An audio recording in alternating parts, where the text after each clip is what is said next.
పోలైన ఓట్లకి, లెక్కించిన ఓట్లకి 12.5% తేడా ఉంది అని చెప్పి ఓట్ ఫర్ డెమోక్రసీ అనే సంస్థ ప్రకటించిందండి. ఈ మధ్యన ఒక రిపోర్ట్ వాళ్ళు రిలీజ్ చేశారు. దాని గురించి గతంలో ఒకసారి మాట్లాడాను నేను. ఇప్పుడు మీకు మరిన్ని వివరాలు మరింత లోతుగా చెప్తాను. ఎందుకంటే ఈ రిపోర్ట్ అంతా నేను చదివాను. దానికి తోడు గతంలో వైఎస్ఆర్ కాంగ్రెస్ పార్టీ ఇదే రిపోర్ట్‌ను పట్టుకొని ఆంధ్రప్రదేశ్ ఎన్నికల్లో ఏదో మతలబు జరిగింది, అందువల్లనే కూటమి గెలిచింది అన్నట్టుగా వాళ్ళు వార్తలు, కథనాలు రాసుకుంటే, తాజాగా ఆంధ్రదేశంలో లీడింగ్ మేధావుల్లో ఒకరైన ఉండవల్లి అరుణ్ కుమార్ గారు, ఆయన నిన్న ఒక ప్రెస్ మీట్ పెట్టి ఇదే విషయం గురించి మాట్లాడాడు. ఏమన్నాడు? ఆంధ్రాలో పోలైన ఓట్లకు, లెక్కించిన ఓట్లకు 12.5% తేడా ఉందని ఓట్ ఫర్ డెమోక్రసీ సంస్థ ప్రకటిస్తే, దీనిపై ఎన్సీబీఎన్ ఎందుకు స్పందించడం లేదు? 12.5% తేడా ఉందట పోలైన ఓట్లకి, లెక్కించిన ఓట్లకి. సామాన్యమైన విషయం కాదండి. 12.5% అంటే it is such a large number పర్సంటేజీల్లో. ఎందుకంటే సాధారణంగా 5% ఓట్ల తేడాతోనే గెలుస్తారు, అధికారాన్ని చేపడతారు చాలా పార్టీలు. అట్లాంటిది 12.5%. మొన్నటి ఎన్నికల్లో ఆంధ్రప్రదేశ్లో కూటమి పార్టీలన్నీ కలిపి 15% మెజారిటీ వచ్చింది, విచ్ ఈజ్ వెరీ రేర్. 15% ఆధిక్యంతో గెలవడం చాలా రేర్, గెలిచారు వాళ్ళు. కానీ ఇక్కడ 12.5% తేడా ఉంది. ఈ తేడా వల్ల ఫలితాలు తారుమారైనయి అన్నట్టుగా మాట్లాడుతున్నారు వీరు, ఉండవల్లి అరుణ్ కుమార్ గారు. దీని మీద ఎందుకు ఎన్సీబీఎన్ స్పందించడం లేదు అనే ప్రశ్న కూడా వేశారు. ఇంకొక పాయింట్ కూడా మాట్లాడారు. అయితే నేను ముందు ఈ పాయింట్ని డీల్ చేసి సెకండ్ పాయింట్కి వెళ్తాను. ఫస్ట్ పాయింట్ ఏమన్నాడు? ఒకవేళ వాళ్ళు చెప్పిన తప్పైతే వాళ్ళని బ్యాన్ చేయాలి చంద్రబాబు నాయుడు. చంద్రబాబు నాయుడుకి ఈ విషయాలన్నీ బాగా తెలుసు కదా. ఆ రిపోర్ట్లో ఉన్న వాళ్ళంతా కూడా బాగా పెద్దవాళ్లే, పేరున్నవాళ్లే అని కూడా అన్నాడు ఉండవల్లి అరుణ్ కుమార్. ఈ రిపోర్ట్ని సమగ్రంగా, సంపూర్తిగా నేను చదివాను. లోతుగా మొత్తం వాళ్ళు ఇచ్చిన రిపోర్ట్ని పరిశీలించి ఇందులో ఏమున్నది అనేది నేను మీకు ఇప్పుడు వివరిస్తాను. దాన్ని బట్టి 12.5% తేడా వచ్చిందని ఈ ఓట్ ఫర్ డెమోక్రసీ వాళ్ళు ఎట్లా చెప్పారు, దాన్ని పట్టుకొని ఉండవల్లి అరుణ్ కుమార్ ఏ విధంగా డ్రామాలు ఆడుతున్నాడు, పూర్తిగా లోతుల్లోకి వెళ్లకుండా కావాలని, వాడు తప్పైతే బ్యాన్ చేయండి లాంటి మాటలు ఎందుకు మాట్లాడుతున్నాడు అనేది కూడా వివరిస్తాను మీకు. ఇది రిపోర్టు. అంటే ఈ రిపోర్ట్ నేను మొత్తం రిపోర్ట్ని ఒక పవర్ పాయింట్లో చేసుకున్నాను సులభంగా అర్థం కావడానికి. యాక్చువల్గా అది రిపోర్ట్ ఫార్మాట్లో ఉంది. Report conduct of Lok Sabha elections 2024 అండి. ఇది ఏమని ఇచ్చుకున్నారు వీళ్ళు? Analysis of vote manipulation and misconduct during voting and counting. మొన్నటి 2024 ఎన్నికల్లో ఓట్ మ్యానిపులేషన్ జరిగింది, అలాగే ఓటింగ్లోను కౌంటింగ్లోనూ కూడా మిస్కాండక్ట్, సక్రమ ప్రవర్తన లేదన్నమాట వాళ్ళు చెప్పేది. ఇది ఓట్ ఫర్ డెమోక్రసీ వాళ్ళ కంపెనీ పేరు ఇది. సో ఎవరు ఇందులో పెద్ద వాళ్ళు కూడా ఉన్నారు, నేను చూశాను అని ఉండవల్లి అన్నాడు కదా. MG Devasahayam, doctor Pyarelal Garg, professor Harish Karnik. Report authored and compiled by Vote for Democracy Maharashtra under the guidance of experts. వీళ్ళ ఎక్స్పర్ట్స్ గైడెన్స్తో తయారు చేశారట. వీళ్ళు ఎంత ఎక్స్పర్ట్సో నాకు తెలియదండి. ఎంజీ దేవసహాయం అనే ఆయన గతంలో కూడా నేను చూశాను. ఈయన అమరావతికి సంబంధించిన ఇష్యూల్లో వచ్చి మాట్లాడి వెళ్ళాడు. ఎవరు తీసుకొచ్చారో తెలియదు నాకు.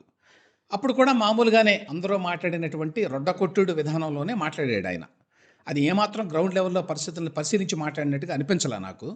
ఎందుకంటే రైతుల పొలాలని బలవంతంగా చంద్రబాబు నాయుడు లాక్కున్నాడు అని చెప్పి మాట్లాడాడు అప్పట్లో. అది వాస్తవం కాదని మనందరికీ తెలుసు. సో అటువంటి ఎంజీ దేవసహాయం గారు మళ్ళీ ఇప్పుడు ఈ రిపోర్ట్లో కూడా ఆయన పాత్ర ఉన్నది అని చూస్తున్నాం. వీళ్ళు ఏ రకమైన రిపోర్ట్ తయారు చేశారు, వీళ్ళు ఏ విధంగా ఎక్స్పర్ట్స్ అనేది ఇప్పుడు మనం యాక్చువల్ రిపోర్ట్ చూసిన తర్వాత మీకు అర్థమవుతుంది. దీని మీద దేశవ్యాప్తంగా కూడా వార్తా కథనాలు వచ్చినాయి. ఉదాహరణకి ఇదొక వార్త: election commission must respond to doubts raised over Lok Sabha polls by VFT report. VFT అంటే vote for democracy. Election commission demand చేస్తున్నారు సమాధానం చెప్పాలి వాళ్ళు అని, which is okay. Election commission బాధ్యత కాబట్టి చెప్పాలి. సో ఇందులో ఏమున్నాయి, నేను అన్నిటి జోలికి వెళ్లకుండా ఇంపార్టెంట్ పాయింట్, అది కూడా ఆంధ్రప్రదేశ్ రాష్ట్రానికి సంబంధించిన వ్యవహారం చెప్తాను. ఇది టేబుల్, వాళ్ళు ఇచ్చిన టేబులే ఇది. ఇందులో వీళ్ళు ఏం చెప్తున్నారంటే, ఈ పోలైన ఓట్లకి లెక్కించిన ఓట్లకి మధ్య తేడా 12.54% ఉన్నది. దీని ప్రకారం ఆంధ్రప్రదేశ్లో మొత్తం 2,81,00,000 ఓట్లు నమోదైతే అందులో 49 లక్షల ఓట్లు 25 లోక్సభ నియోజకవర్గాల్లో కూడా స్ప్రెడ్ అయినాయి. ఈ 49 లక్షల ఓట్లు అనుమానాస్పద ఓట్లు అనేది వాళ్ళ ఉద్దేశం. టోటల్ ఓట్స్ హైక్డ్ డంప్డ్ అన్నారు వాళ్ళు. ఈ 49 లక్షల ఓట్లు ఏమిటి వాళ్ళ లెక్క ప్రకారం? వీటిని ఎవరో హైక్ చేశారు ఆర్టిఫిషియల్గా, లేని నంబర్ని డంప్ చేశారు. అంటే తీసుకొచ్చి ఎక్కడి నుంచో బయట నుంచి పడేశారన్నమాట ఈ ఓట్లన్నీ అన్నట్టుగా. సో హైక్ టు డంప్డ్ అని చెప్పి అన్నాడు. 49 లక్షల ఓట్లు 25 లోక్సభ నియోజకవర్గాల్లో. వాటిని నియోజకవర్గం వారీగా కనుక విడదీస్తే ఒక్కొక్క నియోజకవర్గానికి 1,96,000 ఓట్లు వస్తాయి పర్ కాన్స్టిట్యున్సీ అని కూడా ఇచ్చాడు. సామాన్యమైన విషయం కాదండి. ఒక లోక్సభ నియోజకవర్గంలో 1,96,000 ఓట్లు తేడా కొట్టిందనుకోండి, అంటే 1,96,000 ఓట్లని అదనంగా తీసుకొచ్చి ఒక క్యాండిడేట్కో ఒక పార్టీకో ఎవరో వేశారనుకోండి, అదనంగా అక్రమంగా, మామూలు విషయం కాదు, ఫలితాలు తారుమారు అవుతాయి. సో వీళ్ళు ఆ మాట చెప్తున్నారు. 1,96,000 ఓట్లు ఒక్కొక్క నియోజకవర్గంలో తేడా వస్తే మామూలుగా అయితే మొత్తం 25 నియోజకవర్గాల్లో కూడా తేడా వచ్చేయాలి. ఈచ్ నియోజకవర్గంలో 1,96,000 ఓట్లు అంటే. అయితే మొన్నటి ఎన్నికల్లో కూటమి ప్రభుత్వానికి భారీ ఎత్తున మెజారిటీ వచ్చింది అన్ని చోట్ల కూడా. సో ఆ నేపథ్యంలో వీళ్ళ లెక్క ప్రకారమే 1,96,000 ఓట్లు అదనంగా వచ్చినాయి, అక్రమంగా వచ్చినాయి, లేని ఓట్లను ఎక్కువ లెక్కగట్టారు అని వీళ్ళు చేస్తున్న ఆరోపణలు నిజం అనుకుంటే 7 సీట్లు వైఎస్ఆర్సీపీకి వెళ్ళేవి. కూటమి పార్టీలు 7 సీట్లను కోల్పోయేవి. ఏమిటా సీట్లు? ఒంగోలు టీడీపీ గెలిచింది 50,199 ఓట్ల తేడాతోటి. కర్నూలు టీడీపీ గెలిచింది 1,11,298 ఓట్లతోటి.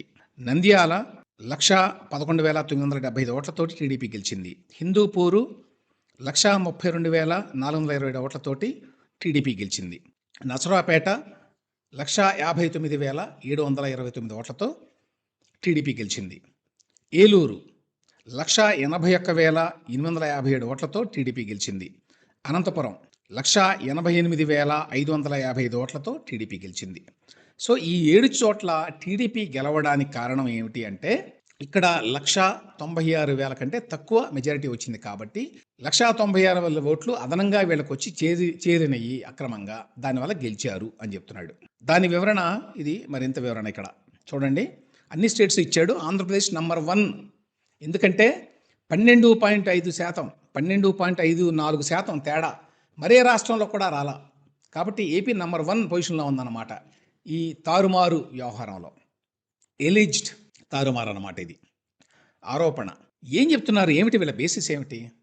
ఏ ప్రాతిపదిక మీద వీళ్ళు 12.54% ఓట్లు తేడా వచ్చినాయి, అదనంగా వచ్చి చేరిని, హైక్ చేశారు, డంప్ చేశారు, ఇట్లాంటి మాటలన్నీ ఎట్లా మాట్లాడుతున్నారు? వాళ్ళు చెప్పే ప్రాతిపదిక ఏంటంటే, మే 13వ తేదీన ఎన్నికలు జరిగిన రోజున ఆంధ్రప్రదేశ్లో 68.12% ఓటింగ్ నమోదైనట్టుగా 8 గంటల టైంలో ఎలక్షన్ కమిషన్ వారు ప్రకటించారు. ఎలక్షన్ కమిషన్ వాళ్ళు ఏంటంటే ఆయా రాష్ట్రాల నుంచి వచ్చిన సమాచారాన్ని తీసుకొని రఫ్ ఎస్టిమేట్స్ని ఎప్పటికప్పుడు చెప్తుంటారు. 3 గంటలకి, 4 గంటలకి, 5 గంటలకి, ఆ విధంగా 8 గంటలకి వాళ్ళు ఇచ్చిన ఫిగరు 68.12 అని చెప్తున్నారు. వాస్తవానికి స్థానికంగా ఇక్కడ టీవీల్లో, పేపర్లో వచ్చిన వార్తల ప్రకారం అయితే అప్పటికే 75% పైగా ఓటింగ్ నమోదైంది. అవి ఇక్కడ వచ్చినాయి కూడా ఆ వార్తలు, సీక్రెసీ ఏమీ లేదు. కాబట్టి ఎన్నికల కమిషన్ ఢిల్లీ వరకు వెళ్ళడానికి, వాళ్ళేదో కంపైల్ చేసి చెప్పడానికి టైం పడుతుంది కాబట్టి వాళ్ళు పాత రకాలు చెప్తుంటారు ఎప్పుడు. ఆ రకంగా చూసినప్పుడు 68.12% ఆ రోజు 8 గంటలకు అయింది. ఆ తర్వాత 11:45 గంటలకి రాత్రి 76.50% అయింది అని ఎన్నికల కమిషన్ చెప్పిన ఫిగర్స్ ఇవన్నీ కూడా వీళ్ళు కోట్ చేస్తున్నారు. సో ఫైనల్ ఓటర్ టర్న్అవుట్ చివరికి అంతా అయిపోయిన తర్వాత సెకండ్ డేనో థర్డ్ డేనో ఎన్నికల కమిషన్ వారు ప్రకటిస్తారు. ఈ నియోజకవర్గంలో ఫైనల్గా ఇంత, లేకపోతే మొత్తం ఈ రాష్ట్రంలో ఫైనల్ ఓటింగ్ పర్సంటేజ్ ఇంత అని. ఆ ప్రకారం ఆంధ్రప్రదేశ్లో మొన్నటి 2024 ఎన్నికల్లో 80.66% ఓటింగ్ నమోదైంది. అది ఫైనల్గా వాళ్ళు చెప్పిన ఫిగరు. ఇప్పుడు ఓట్ ఫర్ డెమోక్రసీ వాళ్ళు చాలా తెలివిగా చేసిన విశ్లేషణ ఏమిటంటే, 8 గంటలకి 68.12% ఓటింగ్ అని చెప్పారు కాబట్టి, ఫైనల్గానేమో 80.66% అని చెప్పారు కాబట్టి, ఈ రెండింటి మధ్య తేడా తీసివేస్తే 80 నుంచి 68 12.54% ఓట్లు తేడా వస్తున్నాయి. ఈ ఓట్లన్నీ కూడా అక్రమంగా వచ్చినట్టు, వాటిని హైక్ చేసినట్టు, లేక డంప్ చేసినట్టు చెప్తున్నారు వాళ్ళు. అది వాళ్ళ ప్రాతిపదిక. ఎంత ఆశ్చర్యకరంగా ఉందో చూడండి. అంటే అర్థం ఏంటి? 8 గంటల తర్వాత వేసిన ఓట్లని ఓట్ ఫర్ డెమోక్రసీ వారు పరిగణనలోకి తీసుకోవడం లేదా? ఎందుకు తీసుకోవడం లేదు? దానికి కారణం ఏంటి? వీళ్ళేమైనా నిషేధం విధించారా? రాత్రి 8 గంటల తర్వాత ఓటు వేయకూడదని? రాజ్యాంగంలో ఏమైనా ఉందా? ఏదైనా చట్టంలో ఉందా? మన ఎన్నికల నిబంధనల ప్రకారం క్యూలో మనుషులు ఉన్నంత వరకు, చిట్ట చివరి మనిషి తన ఓటు హక్కును వినియోగించుకునే వరకు ఓటింగ్ ప్రక్రియ కొనసాగాలి. అది అర్ధరాత్రి 2 గంటలు కావచ్చు, తెల్లవారుజామున 5 గంటలు కావచ్చు. కంటిన్యూ అవుతూనే ఉంటుంది అయిపోయే వరకు. అది మన నిబంధన. సో చాలా చోట్ల మీకు ఎన్నికలు బియాండ్ మామూలుగా అయితే 6 గంటలకో 7 గంటలకో క్లోజ్ చేయాలి. ఏంటి, ఎవరూ లేకపోతే, ఓటు హక్కు వినియోగించుకునే వాళ్ళు ఎవరూ లేకపోతే క్యూలో వాళ్ళు తాళం వేసేస్తారు. అలా కాకుండా క్యూలో ఇంకా మనుషులు కనుక ఉంటే అది కంటిన్యూ అవుతూనే ఉంటుంది. ఆ విధంగా ఆంధ్రప్రదేశ్లోనే కాదు, చాలా రాష్ట్రాల్లో beyond 8, beyond 10, beyond 12 mid night, చివరికి వేకువజామున 3-4 గంటల వరకు కూడా పోలింగ్ అయింది, అవుతోంది చాలా ఎన్నికల నుంచి. ఇది అందరికీ తెలిసిన విషయం. మరి దీన్ని పట్టుకొని 8 గంటలకి ఏదో కట్ ఆఫ్ టైం అయినట్టుగా వీళ్ళే నిర్ణయించుకొని, అప్పటి వరకు అయింది 68.12 కాబట్టి, ఫైనల్గా ఎలక్షన్ కమిషన్ చెప్పింది 80.66 కాబట్టి, దీన్ని తీసేసి 12.54% ఓట్లు ఏదో అదనంగా వచ్చినట్టు, అక్రమంగా వచ్చి చేరినట్టు, ఆ ఓట్లన్నీ కూడా అధికార పార్టీకే వచ్చినట్టు. This is another important point. ఆ ఓట్లన్నీ కూడా తర్వాత వచ్చినాయి, అధికార పార్టీకే వచ్చినాయని ఎట్లా చెప్తారో తెలియదు, వచ్చినట్టు వీళ్ళు చెప్తున్నారు. మిగతా రాష్ట్రాలు కూడా ఇచ్చారు, ఇక్కడ లెక్కలు చూడొచ్చు. కానీ వీటిల్లో మీరు చూస్తే, నెక్స్ట్ చూపిస్తాను, ఆంధ్రప్రదేశ్ నెంబర్ 1 స్థానంలో ఉంది 12.54% తోటి. మిగతాది ఏవీ లేవండి. హయ్యెస్ట్ ఇంకా నెక్స్ట్ ఏంటంటే ఒడిషా.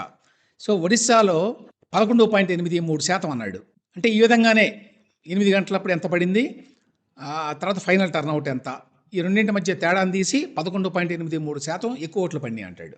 ఆ తర్వాత మహారాష్ట్ర ఉన్నది 9.46% తోటి. ఇది వీళ్ళు ఇచ్చినటువంటి కాకి లెక్కలు. ఈ కాకి లెక్కల బేసిస్ మీద వీళ్ళు క్లెయిమ్ ఏంటంటే, ఆంధ్రప్రదేశ్లో 12.54% ఓట్లు అదనంగా వచ్చి చేరినాయి, ఇవి అనుమానాస్పదము, దీనివల్లనే 7 సీట్లు అదనంగా ఎన్డీఏ కూటమి గెలుచుకుంది. ఈ మాట వాళ్ళే అన్నారండి స్పష్టంగా. How we see state wide increase in voter percentage hike. ఏ విధంగా మేము చూస్తున్నాము ఈ ఓటర్ పర్సంటేజ్ హైక్ని? అసలు ఓటర్ పర్సంటేజ్ హైక్ అనే మాటే వెరీ డూబియస్ ఎక్స్ప్రెషన్ అండి.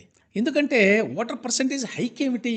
హైక్ అంటే ఆర్టిఫిషియల్గా ఎన్నికల సంఘం వాళ్ళు 68% అయితే లేదు 80% అయిందని చెప్పి బుకాయించారా? 8 గంటల తర్వాత పడిన ఓట్లని ఎందుకు పరిగణలోకి తీసుకోరు అనేది నాకు అర్థం కాని విషయం. ఏమిటి దాని వెనక, దానికి అర్థం ఏంటి? దాని వెనక ఉన్నటువంటి ఆ సీరియస్ మరి బాడీ ఆఫ్ ఇన్ఫర్మేషన్ ఏంటి, ఏమైనా ఉందా మనకు తెలియకుండా 8 గంటల తర్వాత వచ్చిన ఓట్లను తీసుకోకూడదు అని? ఇక్కడ ఏపీ గురించి ఏమంటారు? In Andhra Pradesh a hike of 12.54% has put 21 out of 25 seats in NDA kitty. So ఎన్డీఏకి 25 సీట్లకు కానీ ఏపీలో 21 సీట్లు వచ్చినాయి అని చెప్తున్నాం కదా. ఈ 12.54% తేడా వల్లనే వచ్చినాయి అని చెప్పి వీళ్ళు ఒక నిర్ధారణ చేశారు, ఒక తప్పుడు నిర్ధారణ నా లెక్కలో. రెండవది, arguably therefore if such a huge hike of 1.96 lakh votes per parliamentary constituency was not there, NDA would have lost 7 more seats, reducing its share to 14 only and raising other to 11 seats. ఏం చెప్తున్నాడు చూడండి. వైఎస్ఆర్సీపీకి యాక్చువల్గా మొన్న 25 సీట్లకు గాను 4 సీట్లే వచ్చినాయి, 4 ఎంపీ సీట్లే వచ్చినాయి. కూటమికి 3 పార్టీలకు కలిపి 21 సీట్లు వచ్చినాయి. ఈ 196,000 ఓట్లు ప్రతి కాన్స్టిట్యున్సీలో అదనంగా వచ్చి కలిపారు కాబట్టి కూటమికి 7 అదనంగా వచ్చినాయి. యాక్చువల్గా వాళ్ళకి రావాల్సిన సీట్లు 14. వైఎస్ఆర్సీపీకి 4 వచ్చినాయి, కానీ వాళ్ళకి ఈ 7 కూడా కలిపితే 11 సీట్లు వచ్చేవి. ఎంత అడ్డగోలు కంక్లూజన్స్ ఇవి! ఎంత బాధ్యతారాహిత్యంగా ఒక ఎన్జిఓ అని చెప్పుకునేటువంటి సంస్థ ఓట్ ఫర్ డెమోక్రసీ ఈ రకమైన ఫిగర్స్ ఇచ్చింది. What is the basis for their conclusion? It is very very tenuous కాదండి, ఫ్రెజైల్ కాదు, it is completely meaningless according to me. 8 గంటల వరకు పోలైన ఓట్లను మాత్రమే లెక్కలోకి తీసుకొని నేను మాట్లాడతాను అంటే, what is the basis for you to take 8 PM as the cut off time? Who gave you that authority? What made you to actually take that 8 PM cut off time? అది ఏమన్నా ఎన్నికల సంఘం నిబంధన, రాజ్యాంగంలో ఉన్నదా, ఏదైనా చట్టంలో ఉన్నదా? What what exactly is the reason for vote for democracy to conclude that 12.54% of vote difference is there in Andhra Pradesh, and everybody who voted after 8 p.m. on the day, May 13th, they are not genuine voters. According to Vote for India, anybody who voted beyond 8 p.m. is not a genuine voter. Those votes should not be counted. That is what I understand from this report. ఆ విధంగా ఇది ఎంత తప్పుడు report, ఎంత టెండెన్షియస్, ఎంత ఫ్లాడ్ report అనే విషయం అర్థమవుతుంది. అది బేసికలీ పాయింట్ అది. సో దీన్ని బట్టి ఏ బేసిస్ మీద వీళ్ళు రిపోర్ట్ తయారు చేశారు, దీన్ని పట్టుకొని ఉండవల్లి అరుణ్ కుమార్ గారు ఏ విధంగా మాట్లాడుతున్నాడు, కావాలని అనుమానాలు రేకెత్తించే విధంగా. ఎందుకంటే అరుణ్ కుమార్ కూడా నిజంగా కనుక చదివి ఉంటే ఈ రిపోర్ట్ని, ఓట్ ఫర్ డెమోక్రసీ వాళ్ళ report, it's available on the internet, చదివితే వెంటనే అర్థమవుతుంది. దురదృష్టవశాత్తు మన దేశంలో చాలామంది పూర్తి రిపోర్ట్లు చదవరు. దీని మీద వార్త వచ్చింది చాలా చోట్ల. ఏమని వస్తుంది అందులో, ఎలక్షన్ కమిషన్ వారు ఎన్నికల లెక్కలు తప్పులు ఇచ్చారు, ఇందులో ఆంధ్రప్రదేశ్లో ప్రతి నియోజకవర్గానికి 196,000 ఓట్లు అదనంగా చేర్చారు అనగానే అమ్మో ఎంత ఘోరం జరిగిపోయింది, ఎంత క్రైమ్ జరిగిపోతుంది, ఎంత మోసం జరిగింది, మొత్తం అసలు జగన్మోహన్ రెడ్డి గెలుచుకోవాల్సింది, ఈ విధంగా మోసం చేశారు అని వాళ్ళు వార్తలు వేస్తారు. ఉండవల్లి అరుణ్ కుమార్ గారు ఆయనకి తెలుసు, చదివితే వెంటనే అర్థమవుతున్న విషయం ఏంటో, కానీ కావాలని తెలియనట్టుగా పైన ఓట్ ఫర్ డెమోక్రసీ వాళ్ళు ఇట్లా చెప్పారు, వాళ్ళు కనుక తప్పు చెప్తే వాళ్ళని బ్యాన్ చేయండి, మీరు స్పందించండి చంద్రబాబు నాయుడు గారు. చంద్రబాబు నాయుడు గారు ఎందుకు స్పందిస్తారు? ఎన్నికల సంఘం వారు స్పందించాలి. యాక్చువల్గా అయితే వారు ఆల్రెడీ స్పందించారు నాకు తెలిసి, మీరు చెప్పేదంతా కరెక్ట్ కాదు అని. దాంతోపాటు ఇక్కడ ఒక ఇంపార్టెంట్ పాయింట్ ఒకటి చెప్పాలండి నేను, అదేంటంటే వీరంతా కూడా ఓట్ ఫర్ డెమోక్రసీ కానివ్వండి, ఇట్లాంటి ఎన్జిఓ సంఘాలు ఏమైనా కానివ్వండి, వారికి బీజేపీ అంటే పడదు, విచ్ ఈజ్ ఓకే, ఎవరి వ్యూ పాయింట్స్ వాళ్ళకు ఉండొచ్చు, ఈ ప్రభుత్వం మంచిది కాదు అనుకోవచ్చు.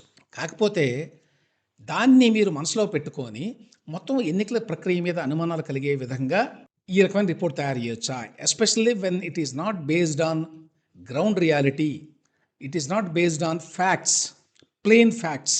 గమ్మత్ ఏమిటంటే ఎన్డీఏ గెలిచింది, ఎన్డీఏకి అదనంగా 7 సీట్లు వచ్చినాయి అని మాట్లాడతారు కదా. యాక్చువల్గా ఏపీలో 7 సీట్లు వచ్చింది తెలుగుదేశం పార్టీకి అని నేను చదివినిపించాను, కాన్స్టెన్సీస్ అన్నీ కూడా పేర్లతో సహా. కాబట్టి తెలుగుదేశానికి అదనంగా 7 సీట్లు వచ్చే విధంగా బీజేపీ ఎందుకు చేస్తుంది?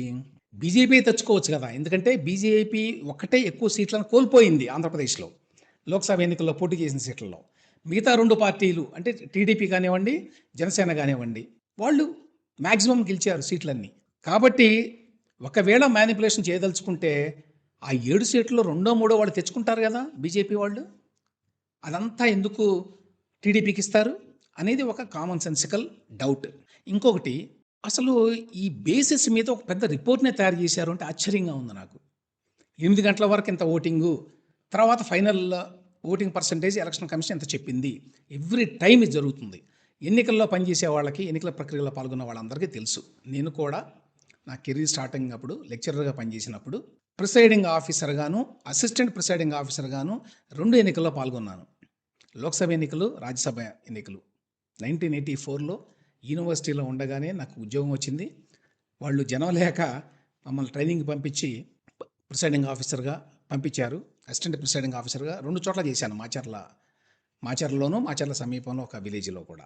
కాబట్టి ఈ ప్రాసెస్ తెలిసిన వాళ్ళందరికీ ఫస్ట్ ఉరామరిగ్గా వేస్తారు, ఎస్టిమేషన్ వేస్తారు ఫస్ట్, తర్వాత అవి ఎప్పటికప్పుడు పంపించాలి కాబట్టి ఎలక్షన్ కమిషన్కి, పై అధికారులకి. ఆ తర్వాత ఫైనల్గా next day, second day or third day మొత్తం కూర్చొని కంపైల్ చేస్తారు. ఇందులో ఏమైనా తప్పులు ఉండొచ్చు, తప్పులు ఉండవని, పొరపాట్లు ఏమీ లేవని ఎన్నికల సంఘం తరఫున నేనేమీ మాట్లాడడం లేదు. But when you raise doubts about the entire democratic process, ఎన్నికలు, ఓటింగ్ అంటే ఏంటి, on which the entire process is actually dependent upon, దాని మీద అనుమానాలు రేకెత్తించినప్పుడు చాలా బాధ్యతాయుతంగా కరెక్ట్గా చెప్పాలి. ఇప్పుడు మీరు చెప్పింది కాకి లెక్కలాగా ఉన్నాయి కానీ వాస్తవం లేదు, ఒకటి. రెండో పాయింట్, ఇది కూడా చాలా ఇంపార్టెంట్. ఇదేంటంటే ఏమంటారు ఈయన, రెండో పాయింట్ అరుణ్ కుమార్ గారు లేవనెత్తింది, పీపుల్స్ రిప్రజెంటేషన్ యాక్ట్ ప్రకారం పోలింగ్ పూర్తయి ఫలితాలు వచ్చిన 45 రోజుల వరకు వివరాలు భద్రంగా ఉంచాలి. కానీ అందుకు విరుద్ధంగా 10 రోజుల్లోనే ఓట్ల వివరాలు డిస్ట్రాయ్ చేయమని మీనా ఎందుకు ప్రకటించారో స్పష్టం చేయాలి. ఉండవల్లి అరుణ్ కుమార్ గారు మాజీ ఎంపీ. ఎంత మర్యాద ఇచ్చారండి వైఎస్ఆర్ కాంగ్రెస్ పార్టీ వారు. అందరికీ రాజకీయాల్లో ఉన్న వాళ్ళందరికీ కూడా ఇదే స్థాయిలో మర్యాద ఇస్తే ఎంత బాగుంటుంది. సో ఇంతకీ అరుణ్ కుమార్ గారి పాయింట్ ఎంతగా ఎందుకు నచ్చింది అంటే, పాయింట్ ఏం చెప్తున్నాడంటే, ఎన్నికల్లో మనకి వివి ప్యాడ్స్ ఉంటాయి. అంటే ఓటు వేసిన తర్వాత ఒక తెల్ల కాగితం మీద స్లిప్ వస్తుంది. ఎవరికి ఓటు వేశారు, ఏ పార్టీ, ఆ పార్టీ సింబల్ అవి. సో వీటిని 45 రోజుల వరకు భద్రంగా ఉంచాలని చెప్పి రూల్స్ ఉన్నాయి. కానీ ఆంధ్రప్రదేశ్ చీఫ్ ఎలక్టరల్ ఆఫీసర్ గారు వీటిని 10 రోజుల్లోనే డిస్ట్రాయ్ చేయమని, కాల్చిపడేయమని, నాశనం చేసేయమని ప్రకటించారట. ఎందుకు చేశారో స్పష్టం చేయాలి అన్నాడు. నా ఇది కరెక్టో కాదో తెలుసుకోకుండా ఉండవల్లి అరుణ్ కుమార్ లాంటి మేధావి తొందరపడి ఇటువంటి ప్రకటన చేస్తాడా అనే అనుమానం రావచ్చు కొంతమందికి. ఇదేదో జరుగుంటుంది అని. ఇదేదో జరుగుంటుంది అనే అనుమానాన్ని రేకెత్తించడానికి ఆయన మాట్లాడాడు. ఎందుకంటే స్వయంగా చీఫ్ ఎలక్టరల్ ఆఫీసరే దీని మీద ప్రకటన ఇచ్చాడు. ఇప్పుడు చూడొచ్చు మీరు స్క్రీన్ మీద. దీని మీద ప్రకటన ఇచ్చాడు. సో ఏమని ఇచ్చాడు ఈ ప్రకటన? Chief electoral officer Andhra Pradesh. Yet another fake and misleading news is circulated that VVPAT slips from GE general elections 2024 are being destroyed in Andhra Pradesh. Undavalli Arun Kumar గారు ఇది చదువుకోవాలి మీరు. చీఫ్ ఎలక్టరల్ ఆఫీసర్ ఆంధ్రప్రదేశ్ వారు ఇచ్చినటువంటి ట్వీట్ ఇది. అంటే అధికారిక tweet. At another fake and misleading news. మరొక ఫేక్ న్యూస్, మరొక మిస్లీడింగ్ న్యూస్ ఇది. అదేమిటంటే వీవీప్యాట్ స్లిప్పుల్ని ఆంధ్రప్రదేశ్లో డిస్ట్రాయ్ చేశారు అని చెప్తున్న మాట. రియాలిటీ, వాస్తవం ఏంటంటే, paper rolls are removed from VVPATs after 10 days of completion of counting of votes if no EVM checking and verification request is received. ఇంకా వివరణ. Additionally, VVPAT slips taken out after counting of votes are preserved in sealed black envelope, Rule 94 of COE Rules 1961, that is for 1 year and even beyond till disposal of EP, that is election petitions, if any. కాబట్టి VVPAT స్లిప్స్ని 45 రోజులు కాదు, 1 year ఉంచాలి. ఒకటి. అన్నిటికంటే most important direct response to what Undavalli Arun Kumar said. అదేమిటంటే, no VVPAT slips of GE general elections to LS 2024, Lok Sabha 2024 and Andhra Pradesh LA, Andhra Pradesh legislative assembly are destroyed. కాబట్టి లోక్సభ ఎన్నికలకు సంబంధించి కానీ, అసెంబ్లీ ఎన్నికలకు సంబంధించి కానీ వీవీప్యాట్ స్లిప్స్ ఏవైతే ఆంధ్రప్రదేశ్లో ఉన్నాయో అవన్నీ భద్రంగా ఉన్నాయి, వాటిని డిస్ట్రాయ్ చేయలేదు. స్పష్టంగా, సూటిగా, నేరుగా చెప్పారండి చీఫ్ ఎలక్టరల్ ఆఫీసర్ ఆంధ్రప్రదేశ్. కాబట్టి ఈయన చెప్పిన మాటలన్నీ అబద్ధాలన్నమాట. ఏమని చెప్పాడు ఈయన? అందుకు విరుద్ధంగా 10 రోజుల్లోనే ఓట్ల వివరాలు డిస్ట్రాయ్ చేయమని ఎన్నికల కమిషనర్ మీనా ఎందుకు ప్రకటించారో స్పష్టం చేయాలి అని చెప్పి అన్నాడు కదా. ఎంత అబద్ధం అది! ఇదే రెండో అబద్ధం అన్నమాట. ఎవరో చెప్పింది చూసి మాట్లాడి ఎన్నికల ప్రక్రియ మీద అనుమానాలు కలిగిస్తున్నాడు. రెండూ అంతేనండి. ఒకవైపున 12.54% ఓట్ల తేడా అనేది అంత అడ్డగోలుగా ఆ రిపోర్ట్లో పేర్కొంటే, ఆసక్తి ఉన్న వాళ్ళు ఎవరైనా, అందులోనూ ఉండవల్లి అరుణ్ కుమార్ గారు లాంటి మేధావులు చదువుతారు మొత్తం రిపోర్ట్. ఏ విధంగా 12.54% ఓట్ల తేడా వచ్చింది, ఎలా చెప్తున్నారు వీళ్ళు, ఏంటి దీనికి ప్రాతిపదిక అని క్యూరియాసిటీ ఉంటుంది. నా బోటి వాళ్ళకు ఉంటుంది. అందుకని చదివాను మొత్తం రిపోర్ట్ అంతా. చదివితే అర్థమైన విషయం ఏంటంటే వీళ్ళు కనీసమైన కామన్ సెన్స్ కూడా ఉపయోగించకుండా ఉద్దేశపూర్వకంగా, మిస్లీడింగ్గా ఇటువంటి రిపోర్ట్ను తయారు చేశారు, ఇటువంటి కంక్లూజన్స్కి వచ్చారు. లేకపోతే 12.54% ఓట్లు అదనంగా వచ్చి చేరినాయి అక్రమంగా అనేటువంటి అనుమానాలను రేకెత్తించరు. ఇది కావాలని జరిగింది. ఆ విషయం ఉండవల్లి అరుణ్ కుమార్ గారు కూడా తెలిసి దాన్ని పైన మాట్లాడి వదిలేశాడు. దీనిపై ఎన్సీబీఎన్ స్పందించాలి అంటాడంతే. రెండో పాయింట్, ఈ బాలినేని శ్రీనివాసరెడ్డి వ్యవహారంలో వీవీప్యాట్లకు సంబంధించి వచ్చిన వార్తల్లో ఒక అబద్ధపు వార్తని, ఒక ఫేక్ వార్తని తీసుకొని వీవీప్యాట్ స్లిప్స్ అన్నీ కూడా ఎన్నికల సంఘం వారు డిస్ట్రాయ్ చేశారు అని చెప్పి ఒక నిర్ధారణకు వచ్చి మాట్లాడేశాడు ఈయన. ఇది ప్రజల్లోకి వెళుతుంది. అబ్బో ఏదో జరిగిందట. ఒకవైపునేమో 12.54% ఓట్లు, ఒక ఓటు కాదు, 2 ఓట్లు కాదు, 49 లక్షల ఓట్లు జగన్మోహన్ రెడ్డి గారికి రావాల్సినవి కూటమి వాళ్ళకి వెళ్ళినాయి. నరేంద్ర మోదీ గారు అండతోటి చంద్రబాబు నాయుడు గారు తనకే వేయించుకున్నాడు అనేటువంటి అర్థం వచ్చేలాగా ఇన్యూఎండో అంటారు ఇంగ్లీష్లో మాట్లాడాడు. రెండవది, వీవీప్యాట్ స్లిప్స్ కూడా అందుకే తగలబెట్టారు ఆధారాలు లేకుండా అని చెప్పి మరొక మిస్లీడింగ్, టెండెన్షియస్, ఫ్యాక్చువల్లీ ఇన్కరెక్ట్ స్టేట్మెంట్ ఇచ్చాడు. సో ఈ 2 స్టేట్మెంట్లు పచ్చి అబద్ధాలు, ఫ్యాక్చువల్లీ రాంగ్, బ్లేటెంట్ లైస్ అని నేను ఈ రిపోర్ట్ చదివిన తర్వాత అవగాహనకు వచ్చాను. ఆ వివరణ మీకు ఇచ్చాను. ఇది కాదు 12.54% ఓట్ల తేడా ఈ విధంగా వచ్చింది, అందువల్ల దీన్ని నమ్మాలి అని చెప్పి ఎవరైనా కూడా డిబేట్ చేయదలుచుకుంటే నేను దానికి సిద్ధం.